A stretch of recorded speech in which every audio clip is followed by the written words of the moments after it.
আরেক শ্রেণীর মানুষ সমাজের মধ্যে এমন আছে, কপট বিশ্বাসী, মানে বিশ্বাস করে না পেয়ে বিশ্বাস করে, কোনোটাকে আবার বিশ্বাসও করে না, কোনোটাকে মানে কোনোটাকে ছাড়ে। এমন মুসলমান আছে না নাই? কথা বলনা যে আছে না?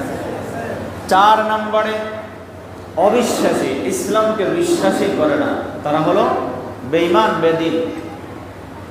1 নম্বর হলো দৃঢ় বিশ্বাসী, মানে যার কাছে ইসলাম নিয়ে কোনো প্রশ্ন নাই, ইসলামের ক্ষেত্রে কোনো ছাড় নাই। 2 নম্বর হলো শিথিল বিশ্বাসী, ইসলাম মানে মাঝে মধ্যে ইসলামের বিধানগুলোকে একটু নমনীয় করে ফেলে, সাধারণ হালকা বানিয়ে ফেলে বা একটু সুযোগ তালাশ করার চেষ্টা করে। 3 নম্বরে কপট বিশ্বাসী, কখনো কখনো এমন কিছু মানুষ দেখা যায় ইসলামের কিছু বিধানকে বিশ্বাস করে, আবার কিছুকে অবিশ্বাস করে, আছে না নাই? 4 নম্বরে হলো অবিশ্বাসী, যারা ইসলামকে মোটেও বিশ্বাস করে না, নাস্তিক বেঈমান বেদিনেরা। সামাজিকভাবে মানুষদেরকে ওরকম 4 প্রকার দেখবেন। যারা নামাজের ক্ষেত্রে অবহেলা করে তাদেরকে আল্লাহ সুবহানাহু ওয়া তাআলা মুনাফিক বলেছেন, রাসূলুল্লাহ মুনাফিক বলেছেন। সূরাতুন নিসার 142 নম্বর আয়াতে কারিমায় আল্লাহ তাআলা বলেন, ইন্নাল মুনাফিকিনা ইউখাদিউনা আল্লাহা ওয়া হুয়া খাদিউহুম ওয়া ইযা ক্বামু ইলাস সালাতি ক্বামু কুসালা ইরাউনান নাস ওয়া লা ইয়াযকুরুনা আল্লাহা ইল্লা ক্বালিলা। আল্লাহ সুবহানাহু ওয়া তাআলা বলেন, নিশ্চয় যারা মুনাফিক তারা আল্লাহ তাআলাকে ধোঁকা দেয়, আল্লাহ তাআলাকে ধোঁকা দিয়ে নিজেদেরকে অনেক কিছুই মনে করে, আছে না? অনেক ইসলামের বিধান আছে, কিছু মানুষ এমন আছে দেখেও দেখে না, না দেখার ভান করে, আছে না নাই? বুঝেও বুঝে না। দেখবেন একজন মানুষ যদি ঘুমের ঘরে থাকে, ওই লোকটাকে ডাইকা সজাগ করা যায়। আর একজন যদি ঘুমের ভান করে শুয়ে থাকে, সারাদিন ডাইকা ওঠাতে পারবে না। তো কিছু মুনাফিকরা আল্লাহ তাআলাকে ধোঁকা দেয়। আল্লাহ তাআলা বলেন, তুমি আমাকে ধোঁকা দিবা, তোমার আমি এমনি ছেড়ে দিব। এটা হয়? এটা হয় না। আল্লাহ তাআলা বলেন, ওয়া খাদিউহুম, আমি আল্লাহ ধোঁকার শাস্তি বান্দা তোমাকে অবশ্যই দিব, অবশ্যই দিব, বিন্দু পরিমাণ ছাড় দিব না। ওয়া ইযা ক্বামু ইলাস সালাতি ক্বামু কুসালা, আর মুনাফিকরা যখন নামাজের সময় হয় নামাজে ঠিকই যায়, দাড়িও রাখে, পাঞ্জাবিও পরে, টুপিও পরে, পাক্কা ঈমানদার দেখতে দেখা যায়, কিন্তু নামাজের ক্ষেত্রে অলসতা করে, আছে না নাই? আল্লাহ তাআলা বলেন, মুনাফিক যারা নামাজের ক্ষেত্রে অলসতা করে তারা ইরাউনান নাস, আর নামাজ পড়ে মানুষকে দেখাবার জন্য, লোক দেখানোর জন্য ইবাদত বন্দেগী করে, লোক দেখানোর জন্য হজ করে, লোক দেখানোর জন্য লম্বা জামা পরে, পাগড়ি পরে, টুপি পরে, দাড়ি রাখে। মানুষ দেখাবার জন্য যদি এই সমস্ত ইবাদত বন্দেগী করে, আল্লাহ তাআলা বান্দার একটা আমল কবুল করবে না। বলেন নাউজুবিল্লাহ। আল্লাহ তাআলা বলেন, ওয়ালা ইয়াযকুরুনাল্লাহা ইল্লা কলিলা, ওই সমস্ত মানুষগুলা নামাজ পড়ে ঠিক, তবে নামাজের মধ্যে আল্লাহকে স্মরণ করে না। নামাজে দাঁড়ায় দাঁড়ায় দুনিয়াদারি চিন্তা করে, নামাজে দাঁড়ায় দাঁড়ায় ব্যবসার হিসাব নিকাশ করে, নামাজে দাঁড়ায় দাঁড়ায় চিন্তা করে মসজিদ থেকে বের হয়ে কাকে ঠকাবে, কাকে গালমন্দ করবে, কাকে অপমান করবে, কাকে নির্যাতন করবে, কাকে নিপীড়ন করবে।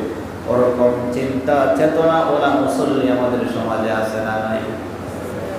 আল্লাহ সুবহানাহু ওয়া তাআলা বলেন, ওয়া'দাল্লাহুল মুনাফিকিনা ওয়াল মুনাফিকাতি ওয়াল কুফফারা নার জাহান্নামা খালিদিনা ফিহা হিয়া হাসবুহুম ওয়া লা'নাহুমুল্লাহ ওয়া লাহুম আযাবুম মুকিম। আল্লাহ রাব্বুল আলামিন বলেন, যারা মুনাফিকি করে, সেটা পুরুষ হোক কিংবা নারী হোক, যারা কুফরি করে তাদের চিরস্থায়ী ঠিকানা হলো আল্লাহর জাহান্নাম। বলেন নাউজুবিল্লাহ। ওয়া লাহুম আযাবুম মুকিম। ওয়ালা'নাতুল্লাহি ওয়া লাহুম আযাবুম মুকিম। আর যারা নিফাকি করলো, আল্লাহ তাআলা বলেন আমি আল্লাহর লানত তাদের জন্য, বলেন নাউযুবিল্লাহ, তাদের জন্য যন্ত্রণাদায়ক শাস্তি চিরস্থায়ী, তারা আল্লাহর জাহান্নামে থাকবে। অন্য আয়াতে আল্লাহ বলেন ইন্নাল মুনাফিকিনা ফিদ দারকিল আসফালি মিনান নার, নিশ্চয় মুনাফিকরা হলো জাহান্নামের সবচাইতে নিম্ন স্তরে থাকবে। জাহান্নামের স্তর হলো 7টা। কয়টা? জান্নাতের স্তর কয়টা? 8টা। জাহান্নামের স্তর 7টা। 7 নাম্বার জাহান্নামের স্তরে মুনাফিকরা থাকবে, বলেন নাউযুবিল্লাহ। মুনাফিক এগুলা বেঈমান, বেদিন, কাফের, তাদের চাইতেও জঘন্য, খুব কঠিন। আল্লাহ রাব্বুল আলামিন অন্য আয়াতে রাসূল সাল্লাল্লাহু আলাইহি ওয়াসাল্লামকে বলেন ইয়া আইয়ুহান নাবিয়্যু জাহিদিল কুফফারা ওয়াল মুনাফিকিনা ওয়াগলুয আলাইহিম ওয়া মাওয়াহুম জাহান্নাম। আল্লাহ তাআলা বলেন, হে নবী, কাফের এবং মুনাফিক যারা আছে তাদের সাথে আপনি জিহাদ করবেন, জিহাদ করে যান, তাদের সাথে যুদ্ধ ঘোষণা করেন। আর ওয়াগলুয আলাইহিম, তাদের ব্যাপারে কোনো ছাড় নাই, তাদের কোনো সুযোগ নাই, তাদের ব্যাপারে কঠোর হওয়ার, মজবুত হওয়ার। ওয়া মাওয়াহুম জাহান্নাম ওয়া বিসাল মাসীর, আল্লাহ বলেন তাদের ঠিকানা হলো আল্লাহর জাহান্নাম। তাদের ঠিকানাটা কতই না দুঃখজনক, কতই না ভয়ঙ্কর, কতই না নিকৃষ্ট, বলেন নাউযুবিল্লাহ। অনেক মানুষ এমন আছে ইমাম সাহেবের পিছনে দাঁড়ায় জামাতে নামাজ পড়ে মসজিদ থেকে বের হয়ে যাওয়ার পরে মুনাফিকি করে, আছে না নাই? এটা তো আমাদের জামানার কথা বললাম। রাসূল সাল্লাল্লাহু আলাইহি ওয়াসাল্লামের জামানাটা ছিল পৃথিবীর ইতিহাসে সবচাইতে শ্রেষ্ঠ জামানা। ওই সময় মুনাফিক ছিল। কিয়ামত পর্যন্ত একটা চক্র কিয়ামত পর্যন্ত থাকবে। কারণ ঘরের বাহিরের মানুষ ঘরের ভিতরে বেশি ক্ষতি সাধন করতে পারে না। ঘরের ভিতরের মানুষগুলা যখন ক্ষতি করতে শুরু করে, ওই ক্ষতিটা অনেক বড় আকার ধারণ করে, কথা বলেন ঠিক না? ইসলামের ক্ষতি এ পর্যন্ত যতবার হয়েছে, যারাই করেছে, বেশি সময় মাধ্যম ছিল নামদারি মুসলমান ঘরের ভিতরে থাইকা গাছের গুড়া খাইতে ফেলছে। রাসূল সাল্লাল্লাহু আলাইহি ওয়াসাল্লাম মসজিদে নববীর ইমাম ছিলেন। মক্কা থেকে হিজরত করে মদিনায় যাওয়ার পরে অনেক মানুষ রাসূলুল্লাহর হাতে হাত রেখে কালিমা পড়ে মুসলমান হয়। এর মধ্যে মদিনার টাটকা একজন মুনাফিক ছিল, আব্দুল্লাহ ইবনে উবাই ইবনে সালুল। সেও কালিমা পড়ে মুসলমান হয়েছিল, কিন্তু শেষ পর্যন্ত যায় মুনাফিকদের লিডার হয়েছে। রাসূলের পিছনে নামাজ পড়তো, চিন্তা করতে পারেন? রাসূলুল্লাহর পিছনে নামাজ পড়তো, মদিনার মুনাফিকদের লিডার হয়েছিল ও আব্দুল্লাহ ইবনে উবাই ইবনে সালুল। তার এক সন্তানের নাম হলো আব্দুল্লাহ। রাসূল সাল্লাল্লাহু আলাইহি ওয়াসাল্লামের বড় প্রিয় সাহাবী। ওই সাহাবী রাসূলের সাথে বড় সম্পর্ক। ওই মুনাফিক যখন মারা গেল, রাসূলুল্লাহর কাছে যায় বলে, ইয়া রাসূলুল্লাহ, তার সন্তান যায় বলে, আমার বাবা তো দুনিয়া ছেড়ে চলে গেল, ইয়া রাসূলুল্লাহ, আমার বাবার জানাজার নামাজ আপনি পড়াবেন। আপনার জামার মধ্য থেকে আমার বাবাকে একটা জামা হাদিয়া দিবেন, যেই জামাটা দিয়ে আমার বাবার কাপড় পরানো হবে। চিন্তা করতে পারেন, রাসূল একটা জামা হাদিয়া দিয়েছেন কাপড় পরানোর জন্য। কার কাপড়? মুনাফিকের। রাসূল সাল্লাল্লাহু আলাইহি ওয়াসাল্লাম জানাজার নামাজের ইমামতি করলেন।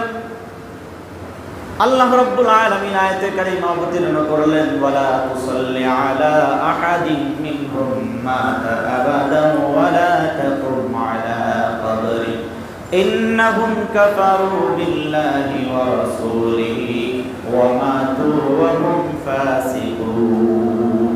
আল্লাহ রাব্বুল আলামিন জানায়া দিলেন, ইয়া নবী, আপনি কোনো মুনাফিকদের জানাজায় শরীক হবেন না, মুনাফিকদের জানাজার নামাজের ইমামতি করবেন না, তাদের জন্য দোয়া খায়ের করবেন না, তাদের কবর জিয়ারত করবেন না।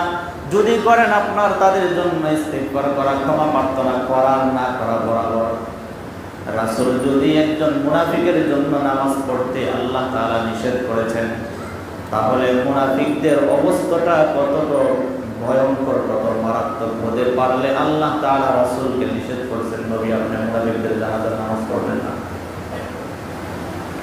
একজন বেঈমান বেদিন, সে ইসলামের প্রকাশ্য দুশমন, আর একজন মুনাফিক, সে ভিতরে থাইকা থাইকা গোয়েন্দার মতো কাজ করে। ইসলামটাকে শেষ করে দেওয়ার জন্য, নিশ্চিহ্ন করবার জন্য চেষ্টা করে, ওই লোকটা যতই পাক্কা ইমানদারি দেখাক আর যতই নামাজি হোক, যতই হজ করুক আর উমরা করুক আর যাকাত দেউক, দান খায়রাত করুক, ওই লোকটা আমাদের দৃষ্টিতে মুসলমান হলেও আল্লাহর দৃষ্টিতে সে মানুষই হতে পারে নাই। কথা বলেন ঠিক কিনা? আল্লাহ তাআলা আমাদের সবাইকে মানুষ হওয়ার তৌফিক দান করেন, মুসলমান হওয়ার তৌফিক দান করেন। মুনাফিকের লিস্ট থেকে যেন আল্লাহ তাআলা আমাদের সবাইকে দূরে রাখেন। বলেন আমিন। ওয়া আখিরু দাওয়ানা আলহামদুলিল্লাহি রাব্বিল আলামিন।